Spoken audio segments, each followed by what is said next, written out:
Beneath the silver caress of moonlight, Rome sprawls like a whispered secret. The Forum Romanum lies hushed, its marble columns standing sentinel over shadows that dance and shift with the zephyrs blowing from the west. The great basilicas slumber, their porticos echoing tales of yore, while the rostra, that hallowed rostrum, waits silently for voices to stir its echoes once more. The Tiber flows dark and serpentine through the heart of the city, a ribbon of obsidian reflecting the cold gleam above. Bridges arch like sighs over the river's path, their stones worn smooth by countless feet hastening homeward as day gives way to night. On its southern bank, the Palatine Hill looms, crowned with the palazzi of Rome's elite, now shrouded in nocturnal calm. A symphony plays softly from 1,000 unseen sources, the murmurs of late-night conversations echoing through insulae, the distant clip-clop of horses' hooves on cobblestone, the hushed whispers of fountains spilling their liquid treasures into stone basins. Yet, even as the city breathes, it begins to quiet, like a child settling down for dreams. Far from the pulsating heart of Rome, in the quaint municipium of Velitrae, a young boy sleeps undisturbed by the city's rhythm. This is Gaius Octavius, born on the Ides of September in the year 63 BC. His cradle stands beside his mother's bed, where Attia, daughter of Julius Caesar's sister, watches over him with a tender smile etched into her features. The house is quiet, save for the gentle snores of slaves in their quarters and the distant hoot of an owl hunting in the nearby woods. Gaius Octavius, known affectionately as Gaius to those who love him, is not yet 2 years old. But his eyes hold a wisdom beyond his tender age. They are windows into a mind that will one day challenge the very foundations of Rome. For now, though, he is merely a child, content in his mother's arms, blissfully unaware of the destiny awaiting him. His early years are spent amidst the rolling hills and verdant vineyards of Velitrae, far from the political storms brewing in the city-state. Here, under the watchful eyes of his parents, Gaius learns to walk, to talk, and to understand the world around him. His father, Gaius Octavius Sr., is a man of quiet dignity, a respected eques who serves Rome loyally while preferring the simplicity of country life. Yet even in this rural idyll, whispers of war reach them. The Optimates' stranglehold on power tightens as they fear the growing influence of populist leaders like Caesar and Pompey. The air grows thick with tension, like the calm before a thunderclap. When Gaius is 5, his world expands beyond Velitrae's borders. He accompanies his father to Rome for the first time, wide-eyed and curious amidst the teeming crowds and towering buildings. Here, he meets his great-uncle Julius Caesar, a man whose name already echoes like thunder through the hallowed halls of power. Caesar, with his piercing eyes and iron will concealed beneath a cloak of charm, notices young Gaius's keen intellect. He takes an interest in the boy's education, ensuring he is tutored not just in Latin and Greek, but also in rhetoric, mathematics, and philosophy. Under Caesar's guidance, Gaius's mind grows like the city around him, vast, complex, and hungry for knowledge. Their bond deepens over the years. While Gaius's father remains a steadfast supporter of Pompey, Caesar welcomes Gaius into his inner circle, grooming him subtly but surely as his political heir. It is no secret that Caesar views Gaius not merely as family, but as a potential successor to his legacy. Yet even amidst such lofty ambitions, Gaius knows simple joys. He runs barefoot through the lush gardens of Caesar's palace, chasing after his sister Octavia and laughing freely under the sun. He listens raptly to stories told by slaves from distant lands, their voices weaving tales of far-off lands filled with wonder and magic. As he grows older, Gaius learns about politics not from textbooks, but from observing Caesar firsthand. He watches as his great-uncle navigates treacherous waters, balancing the demands of Senate and people alike. He sees how Caesar's victories in Gaul bring glory to Rome, but also stir resentment among some senators who fear his growing power. One day, when Gaius is 15, they stand together on the balcony overlooking the Forum Romanum. Caesar points towards the temple of Castor and Pollux, where senators are gathered for a tense debate. "Mark my words, Gaius," he says softly. "One day you will stand there too, not as an observer, but as a participant." Gaius looks up at his great-uncle, feeling a swell of pride mixed with trepidation. He knows the path laid out before him is fraught with danger and uncertainty, but he also knows that Caesar believes in him, and that belief sparks something fierce within him. Years pass like fleeting shadows. Gaius studies in Apollonia, then Athens, honing his intellect under esteemed tutors while keeping Rome's political machinations at arm's length. When he returns to the city as an 18-year-old man, it is with a newfound maturity and a steely resolve forged by Caesar's mentorship. On the Ides of March in the year 44 BC, Gaius attends the Senate meeting along with his great-uncle. As they walk together through the porticos of the Theatre of Pompey, Gaius feels a strange foreboding settle over him like a shroud. He tries to shake it off, attributing it to pre-Senate jitters. But as Caesar mounts the rostrum and begins to address the senators, chaos erupts around them. A group of senators rushes towards Caesar, shouting slogans of liberty while brandishing daggers hidden beneath their togas. Gaius watches in horror as his great-uncle struggles against the assassins, until finally he collapses onto the floor, his life's blood seeping into the marble tiles. Time slows to a crawl as Gaius takes in the scene before him, the stunned silence of the senators, the discarded daggers glinting wickedly under the sunlight, Caesar's lifeless eyes staring up at the heavens. A profound sense of loss washes over him, drowning out all other sensations. It is only when Caesar's body has been carried away that Gaius remembers something crucial. He has been named in Caesar's will as one of his adopted sons and principal heir. He rushes home, retrieving the will from its hiding place among Caesar's personal effects. As he reads it, his hands trembling slightly, he learns that he is now Gaius Julius Caesar, Octavianus, Gaius Julius Caesar, son of Octavius. In that moment, everything changes. The quiet life he knew in Velitrae, the tutelage under Caesar's watchful eye, even his name, all are swept away like detritus caught in a river current. For he is now not just Gaius Octavius, but Gaius Julius Caesar Octavianus, bearer of a name that will echo through history like thunder. Yet, for now, Rome sleeps unaware of the seismic shift about to occur. The Forum Romanum lies silent under the moonlight, its marble columns standing guard over secrets yet untold. And amidst this ancient city, a young man prepares to step forth from the shadows, ready to claim his destiny and change the course of history forever. Now, let us close our eyes and drift along with the Tiber's dark flow, carried gently towards slumber by the whispered tales of Rome's eternal waters. In the years that followed Caesar's untimely demise, a shadow of unrest descended upon Rome. The city, once bathed in the radiance of its own grandeur, now teetered on the precipice of chaos.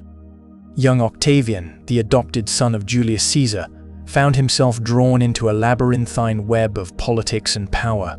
He would form an uneasy alliance with Mark Antony and Lepidus, men of might who, like him, sought vengeance against those who had spilt Caesar's blood.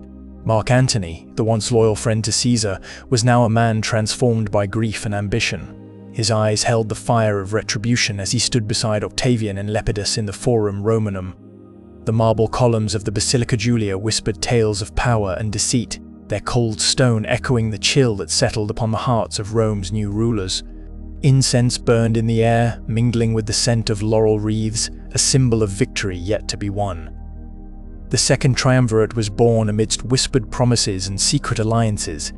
Its birth pangs were felt across Italy as proscriptions echoed through the streets like thunder. Names were carved into stone tablets, condemning thousands to death without trial. The city that had once prided itself on its virtue now wallowed in bloodlust, a grim testament to the lengths men would go to grasp power. As the triumvirate's might grew, so too did the inevitability of conflict. Rome was like a beast, restless and unpredictable, its strength sapped by years of civil war. The Battle of Mutina was but a skirmish compared to what lay ahead, yet it served as a harbinger of things to come. Octavian's forces clashed with those loyal to Antony, the air thick with dust and the cries of dying men. Then came Philippi, where two great rivers met in a dance of water and reflection. Here, Brutus and Cassius made their last stand against the triumvirate.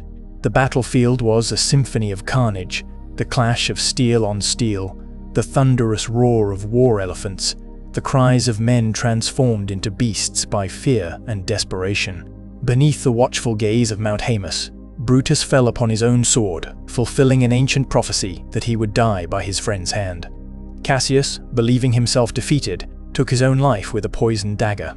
Their deaths marked not the end of conflict, but merely the beginning of its metamorphosis. The triumvirate crumbled under the weight of its own ambition, like a sandcastle eroded by the tide. Octavian and Antony, once united in purpose, now eyed each other with suspicion and resentment. The Mediterranean became their playground, a vast stage upon which they acted out their power struggle. Antony, drawn eastwards by desire and intrigue, found himself ensnared in the bewitching web of Cleopatra's Alexandria.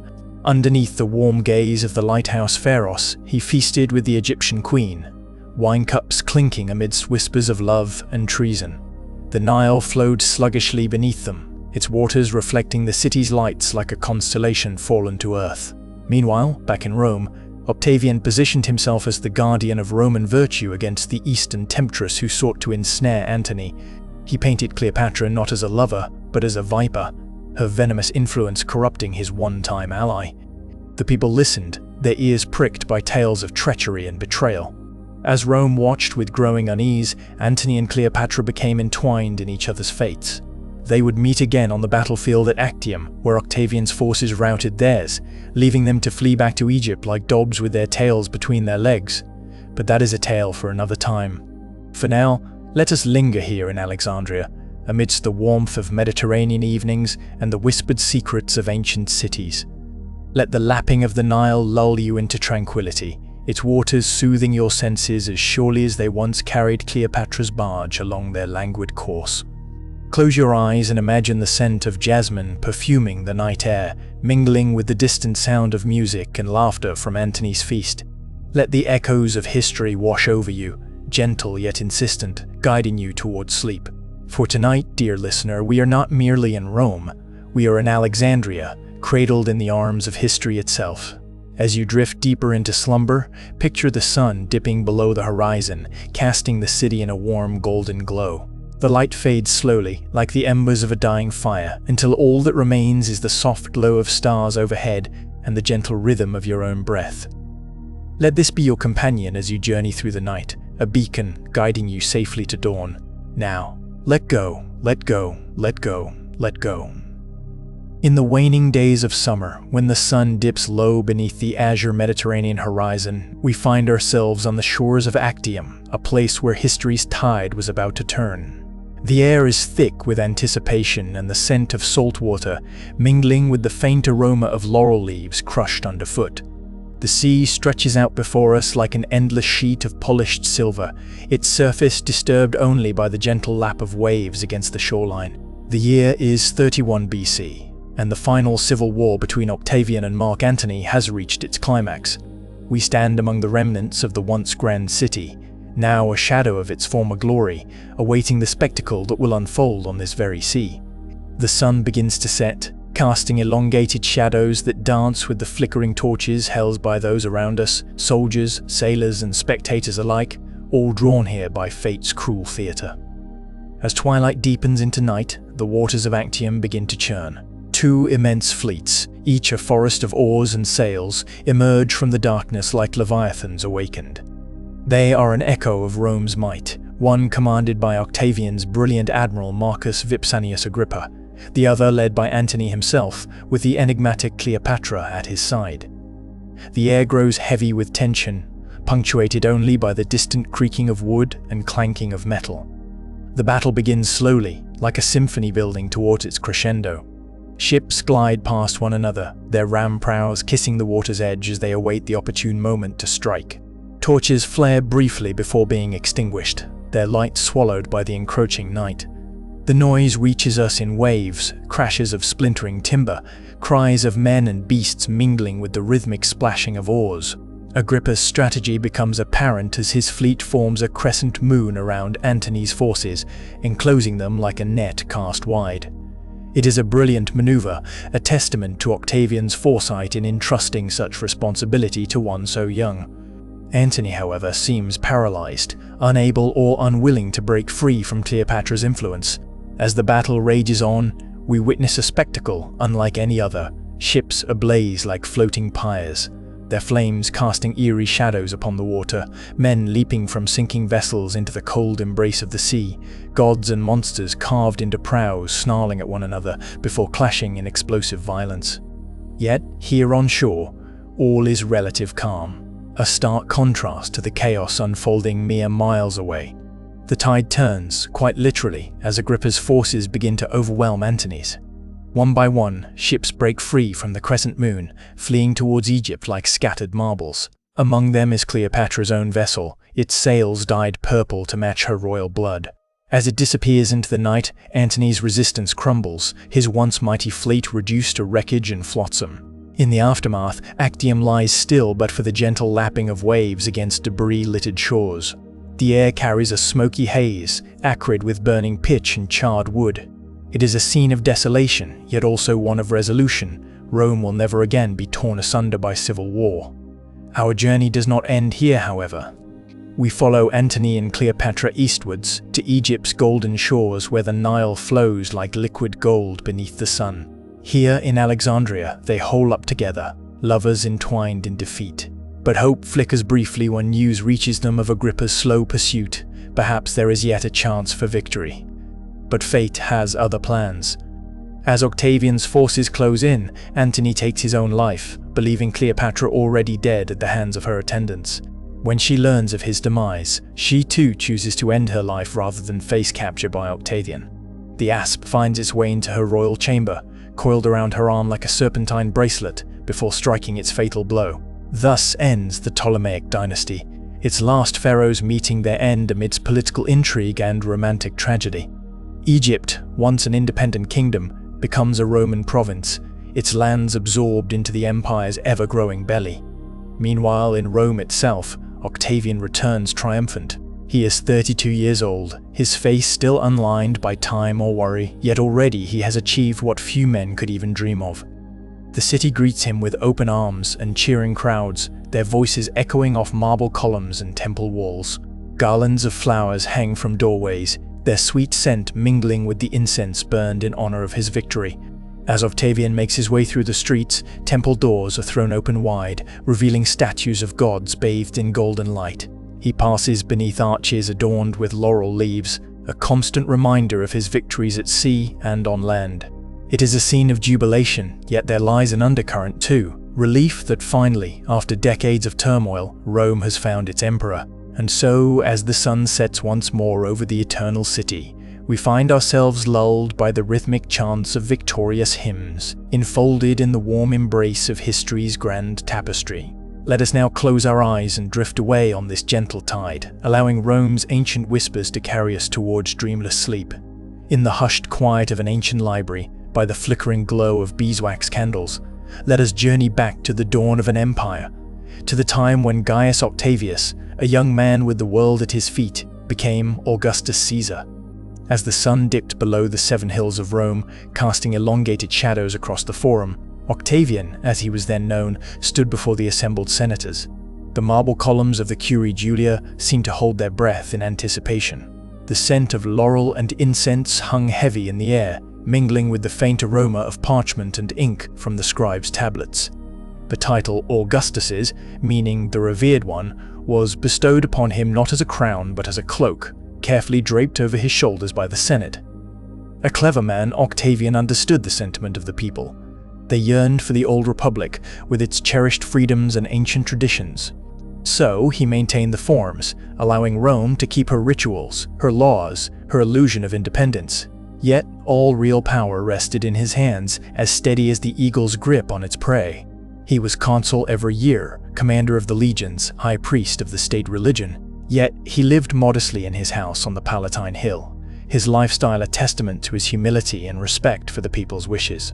But Rome, with her crumbling brick buildings and narrow, winding streets, needed more than political maneuvering. She needed rebuilding, both physically and spiritually.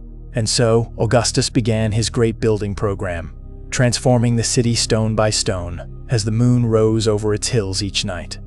We start at the Campus Martius, where the young emperor had begun his architectural revolution with the theater of Marcellus. But it was not just theaters and temples that sprang up under his watchful eye. Augustus found Rome a city of brick and left her a city of marble. Consider the Ara Pacis, the altar of peace. Rising from its tranquil park on the northern bank of the Tiber, it stood as a testament to Augustus's vision for Rome. Marble columns, carved with intricate reliefs depicting scenes of abundance and prosperity, surrounded the altar where sacrifices were made to secure tranquility for the empire. Across the city, on the south side of the Palatine Hill, rose another marvel, the Forum of Augustus. Here, the emperor paid homage to his ancestors, displaying their portraits in marble niches that lined the porticos. The Forum was not just a marketplace, but a statement of continuity, a reminder that Rome's greatness lay not only in her present, but also in her past. And what of the Temple of Apollo on the Palatine Hill? It was here that Augustus first offered sacrifice to the god after his victory at Actium. Marble steps led up to the temple, where a golden statue of Apollo stood, bathed in the soft light filtering through the open doorway. The scent of burning incense filled the air as priests performed rituals in honor of the god who guided Rome's fate. As we walk through these marble streets, let us imagine the sounds of Rome at nightfall. The rhythmic dripping of fountains, like a lullaby sung by the city itself. The distant hum of conversation from taverns and homes. The occasional clip-clop of hooves on cobblestone as a messenger races to deliver news. The Pax Romana was beginning, 40 years of peace across a world that had known nothing but war for generations. Farmers in remote provinces planted olive trees, knowing they would live to harvest them. Merchants traveled safely from Britain to Syria, their ships laden with goods and dreams. Caravans crossed the deserts, connecting empires under the watchful eye of Rome. Rome was no longer just a city, but an empire, her reach stretching from the sands of Egypt to the frozen forests of Germania. And Augustus, that young man who once stood before the Senate, was now Augustus Caesar, the first emperor of Rome. But let us not forget the people amidst the grandeur and power. Let us imagine them going about their daily lives, unaware perhaps of the monumental changes taking place around them. Let us hear the laughter of children playing in the Forum Romanum, see the housewife haggling for fresh fish at the market, smell the bread baking in the taberna. As we drift off to sleep, let us leave Rome as she was then, a city of marble and dreams, her future uncertain but her present glowing like a beacon of peace amidst a world that had known only strife. Let us embrace the tranquility of this ancient city, letting it wash over us like the gentle lapping of waves against the Tiber's banks. And so, with Augustus as our guide, we navigate the winding streets of Rome, our hearts filled with her history, our minds at peace amidst her marble grandeur. Good night. In the hushed quiet of Augustus Caesar's private chambers on the Palatine Hill, where the echoes of empire whispered through marble halls, the great emperor lay awake. The night was cool, like the breath of the Mediterranean in autumn, carrying with it a gentle reminder of the sea's eternal ebb and flow. A single candle flickered, its flame dancing like the spirit of Rome itself, ever-changing yet constant. Augustus's bedroom was deliberately modest, a sanctuary from the grandeur of his power. The walls were adorned not with gilded triumphs, but with simple frescoes depicting scenes from rural Italy. Olive groves under a golden sun, vineyards heavy with fruit, and humble farmsteads where life went on unperturbed by the affairs of empire. His bed was a plain affair, its wooden frame carved with delicate vines that seemed to embrace him as he lay there, his thoughts echoing through the empty halls of his mind. The emperor was no stranger to sleepless nights. Insomnia had been his companion since youth, a silent shadow that followed him even as he conquered nations and reshaped the world. It was said that on clear nights he could hear the entire city breathing below him, the soft murmurs of lovers entwined, the rhythmic snores of laborers exhausted from their daily toil, the gentle coos of infants in their mother's arms. Rome slept beneath him, a living tapestry woven with the threads of its people's dreams. His wife, Livia, lay beside him, her breath steady and calm. She was his rock, his beloved companion through decades of triumph and turmoil. In her presence, Augustus felt not a conqueror but simply Octavian, the man she had first known as a young general, haunted by the ghosts of civil war. Her love had been constant, unwavering, even when political necessity demanded they marry amidst whispers of scandal. Now, their bond was unbreakable, tempered by time and forged in adversity. Yet even Livia's comforting presence could not always banish his thoughts to the realm of Morpheus. Tonight, they were with Julia, his only child from his first marriage. His daughter, brilliant and fiery as a comet, had been both his joy and his sorrow. Her spirit was unquenchable, her appetites insatiable, drawing scandal like moths to flame. Twice married, twice divorced, she had borne 3 children before being exiled for her reckless behavior. Augustus's heart ached with an emptiness that no triumph could fill. His grief was echoed in the early deaths of his chosen heirs, Marcellus, the son of his sister Octavia, whose promise had been cut short by illness. Gaius and Lucius, Livia's sons, adopted into his family, their potential snuffed out like candles left unattended. Each loss had carved a chasm within him, reminders etched deep into the marble of his soul. The candle beside his bed flickered, casting shadows that danced on the ceiling like the spectres of those lost to him. Augustus remembered Virgil's words, "Forsan etiec olim meminisse iuvabit." Perhaps one day it will be pleasant to remember even these things. The great poet had composed much of his epic Aeneid during his stays at Augustus's villa in the Bay of Naples, under the emperor's patronage. His verses echoed with themes of loss and exile, love and duty, resonating deeply within Augustus. Horace too had been a friend, his odes filled with rural tranquility and quiet pleasures, a world away from the bustle of imperial Rome. The poet's Sabine farm was not far from where they lay now, nestled amongst the hills surrounding the city. There were nights when Augustus envied Horace his simple life, his freedom to retreat from the cares of empire into the embrace of nature. And then there was Ovid, brilliant and dangerous, his verses whispering forbidden desires amidst scandalous stories. Exiled by Augustus himself for some unnamed offense against morality, he too had known sleepless nights, alone in Thomis on the Black Sea. His words reached out from across the empire, a haunting echo of loneliness that seemed to whisper through every line.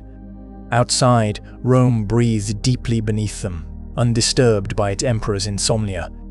Augustus listened, letting each breath carry him further from wakefulness into dreams.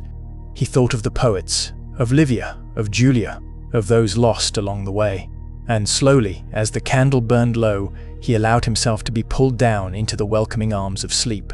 Tomorrow would bring another day in empire, another dawn rising over the Forum Romanum, another breath of life for the eternal city. But tonight belonged to Augustus Caesar alone, a man lying awake amidst history's grand tapestry, waiting for slumber to claim him once more. In the twilight of his years, Augustus Caesar, the first emperor of Rome, moved through the marble corridors of his palace like a whisper. His hair, once as dark as a raven's wing, now shimmered silver under the soft glow of oil lamps. Time had tempered his stride, but not his resolve. He was a man who had seen empires rise and fall, yet here he stood, the architect of an era that would span centuries.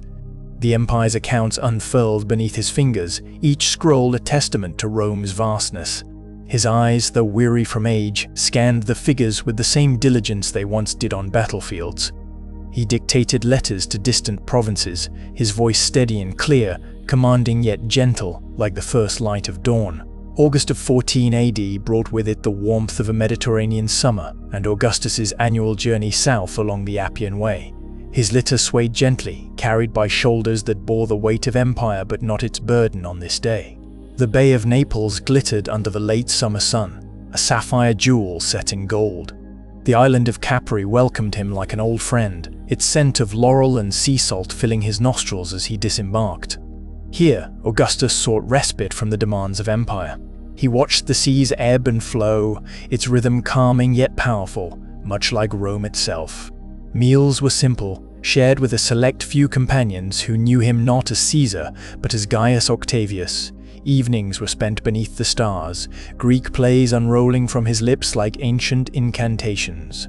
He spoke of Oedipus's fateful journey and Medea's fiery chariot, his voice painting scenes that transcended time. The sea breeze carried away his words, but they lingered in the hearts of those who listened. On August 19th, under the watchful eye of Mount Vesuvius, Augustus drew his final breath in Nola. Livia, his wife and confidant, held his hand, her eyes reflecting the candlelight that flickered like a dying flame. His last words echoed softly through the room.